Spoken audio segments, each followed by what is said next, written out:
বিসমিল্লাহির রহমান রাহিম। প্রিন্ট এবং ইলেকট্রনিক মিডিয়ার প্রিয় সাংবাদিকবৃন্দ, আসসালামু আলাইকুম ও শুভ সকাল। আপনারা মূল্যবান সময় ব্যয় করে আমাদের এখানে এসেছেন, এই জন্যে ডিবির পক্ষ থেকে আপনাদের প্রতি কৃতজ্ঞতা ও ভালোবাসা। অগ্নিঝরা মার্চের প্রথম দিনে আমি গভীর শ্রদ্ধাভরে স্মরণ করছি এদেশের সূর্য সন্তান বীর মুক্তিযোদ্ধাদের, যাদের সীমাহীন ত্যাগ ও দেশপ্রেমের বৌদলতে আমরা পেয়েছি একটি স্বাধীন ও সার্বভৌম মাতৃভূমি, আমাদের প্রিয় মাতৃভূমি বাংলাদেশ। একই সাথে গভীর শ্রদ্ধাভরে স্মরণ করছি জুলাই আগস্ট ছাত্র জনতার বিপ্লবের বীর শহীদ ও আহতদের, যারা বুকের রক্ত দিয়ে আমাদেরকে একটি সম্ভাবনায় নতুন বাংলাদেশ গড়ার বীজ বুনে দিয়েছেন। সে লক্ষ্যে তেজদীপ্ত হয়ে আমরা নতুন বাংলাদেশের স্বপ্ন দেখছি। সিয়াম সাধনার মাস পবিত্র মাহে রমজান সমাগত, রমজানুল মোবারক। বরাবরের মতো এই পবিত্র মাসে নগরবাসীর নিরাপত্তা বিধানের জন্য ক্লান্তিহীন কাজ করে যাচ্ছে ডিএমপির গোয়েন্দা বিভাগ। ডিটেকটিভ ব্রাঞ্চ ডিবি বর্তমানে আইন শৃঙ্খলা রক্ষায় গুরুত্বপূর্ণ ভূমিকা রাখছে। আজ থেকে আমরা ডিবির চলমান কার্যক্রমের পাশাপাশি রমজানকে সামনে রেখে বিশেষ অভিযান শুরু করতে যাচ্ছি। এটা হচ্ছে এক ধরনের বিশেষ গোয়েন্দা অভিযান, যেটাতে ছদ্মবেশে আমাদের সদস্যরা মানুষের মধ্য থেকে অপরাধীদের শনাক্ত করতে পারবে। রোজার সময় মানুষের কর্মযোগ্যতা বাড়ে, বিশেষ করে টাকা পয়সার লেনদেন বেশি হয়। শপিং মল, ব্যাংক, বিমাগুলোতে মানুষের ভিড় বাড়ে। রেল স্টেশন, বাস টার্মিনাল কিংবা সদরঘাট সহ অন্যান্য জায়গাতে মানুষের উপস্থিতি বাড়ে।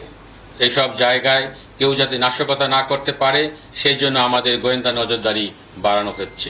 পাশাপাশি দূরের যাত্রাপথ, বিশেষ করে বাসে কোনো দুর্ঘটনা যাতে না ঘটে সে লক্ষ্যে গোয়েন্দা তৎপরতার মাধ্যমে আমরা আগে থেকেই ডিবির তথ্য প্রযুক্তির ব্যবহার বাড়াচ্ছি। আমাদের গোয়েন্দা প্রতিবেদন বলছে, চুরি, ছিনতাই, ডাকাতির সাথে যারা যুক্ত হচ্ছে তাদের বেশিরভাগের বয়স 15 থেকে 30-এর মধ্যে। এদের অনেকেই কিশোর গ্যাং, তারা বিভিন্ন অপরাধে জড়িয়ে পড়ছে। আবার কিছু ফ্যাসিস্ট পতিত রাজনৈতিক শক্তি তাদের ইন্ধন দিয়ে অপরাধ কার্যক্রমে জড়িয়ে দিচ্ছে। বিভিন্ন এলাকায় চিহ্নিত সন্ত্রাসী বাহিনীর কথা আমরা শুনতে পাচ্ছি। তাদের বিরুদ্ধে আমরা অল আউট অ্যাকশনে যাচ্ছি। প্রিয় সাংবাদিক বন্ধুরা, আইন শৃঙ্খলা রক্ষায় যৌথ বাহিনী সারা দেশে তৎপরতা বাড়িয়েছে। অন্যান্য নিরাপত্তা বাহিনীও মাঠে আছে। সেখানে গুরুত্বপূর্ণ ভূমিকা রাখছে আমাদের অহংকার বাংলাদেশ সেনাবাহিনী। আমরা বিভিন্ন গোয়েন্দা তথ্য দিয়ে তাদের সহায়তা করছি, যা ভবিষ্যতে আরও বৃদ্ধি পাবে। প্রিয় গণমাধ্যম প্রতিনিধিবৃন্দ, আপনারা দেখছেন মহানগরীতে আইন শৃঙ্খলা পরিস্থিতি ধীরে ধীরে উন্নতি হচ্ছে। আমাদের কাজ হচ্ছে গোয়েন্দা নজরদারি শক্তিশালী করা। আমরা সে বিষয়টিতে গুরুত্ব দিচ্ছি। আমরা আশা করি কিছুদিনের মধ্যে আপনারা আরো ভালো অবস্থান দেখতে পাবেন, সে প্রত্যাশা করছি। জনসাধারণের প্রতি আমাদের আহ্বান, এখন ডিবি পরিচয়ে কেউ গোপনে তুলে নেওয়া বা সিভিল পোশাকে তল্লাশি এই ধরনের কার্যক্রম কেউ করলে আমাদেরকে অবহিত করবেন। পাশাপাশি নাশকতা করতে পারে এমন কোনো তথ্য থাকলে ডিবিকে সহায়তা করুন। আপনাদের পরিচয় গোপন রেখে, সম্পূর্ণ নিরাপদ রেখে আমরা প্রয়োজনীয় ব্যবস্থা গ্রহণ করব। এ দেশ আপনার, আমার, সকলের। দেশে শান্তি থাকলে শান্তি থাকবে জনমনে।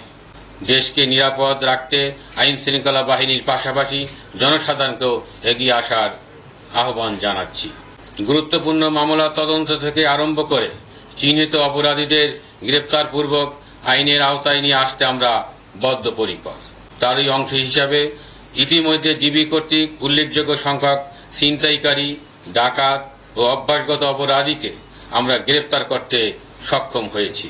গুণগত মান বজায় রেখে এবং অপরাধের গুরুত্ব বিবেচনায় ডিবি কাজ করে থাকে। আমাদের কাজে যেমন সক্রিয়তা আছে, তেমনি নিশ্চিত করা হয়েছে স্বচ্ছতা ও জবাবদিহিতা। আমরা যেমন সাধারণ মানুষের ভরসার আশ্রয়স্থল হতে চাই, তেমনি অপরাধীদের জন্য হতে চাই আতঙ্ক। সে মূলনীতি নিয়ে আমরা কাজ করে যাচ্ছি। ছোট অপরাধ বড় অপরাধের জন্ম দেয়, তাই যে কোনো অপরাধ ও অপরাধের ক্ষেত্রে আমরা নিয়েছি জিরো টলারেন্স নীতি। চুরি, ছিনতাই, ডাকাতি রোধে ডিবির নিয়মিত অভিযান অব্যাহত রয়েছে। সমাজকে মাদকের থাবা থেকে রক্ষা করতে প্রতিনিয়ত পরিচালনা করা হচ্ছে মাদক বিরোধী অভিযান। চিহ্নিত সন্ত্রাসী হোক বা যে কোনো অপরাধী হোক, ডিবির জালে তাদের ধরা পড়তেই হবে। সমাজে বিশৃঙ্খলা সৃষ্টিকারী সাধারণ মানুষের নিরাপত্তা ঝুঁকি তৈরি করে এদেরকে আমরা বিন্দুমাত্র ছাড় দিব না। পবিত্র মাহে রমজানে নগরবাসী যেন নিরাপদে ইবাদত বন্দী করতে পারেন, সেই জন্য ডিবির কার্যক্রম আরও বেগবান করা হয়েছে। আমি আত্মবিশ্বাসের সাথে বলতে পারি, নগরবাসী এ সময় অধিকতর নিরাপদ ও স্বস্তির পরিবেশে থাকবেন। যে কোনো প্রয়োজনে ডিবি আপনাদের পাশে রয়েছে।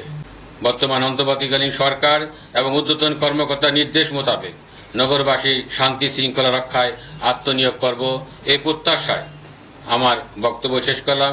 আপনাদের সবাইকে আন্তরিক ধন্যবাদ ও কৃতজ্ঞতা। আল্লাহ হাফেজ।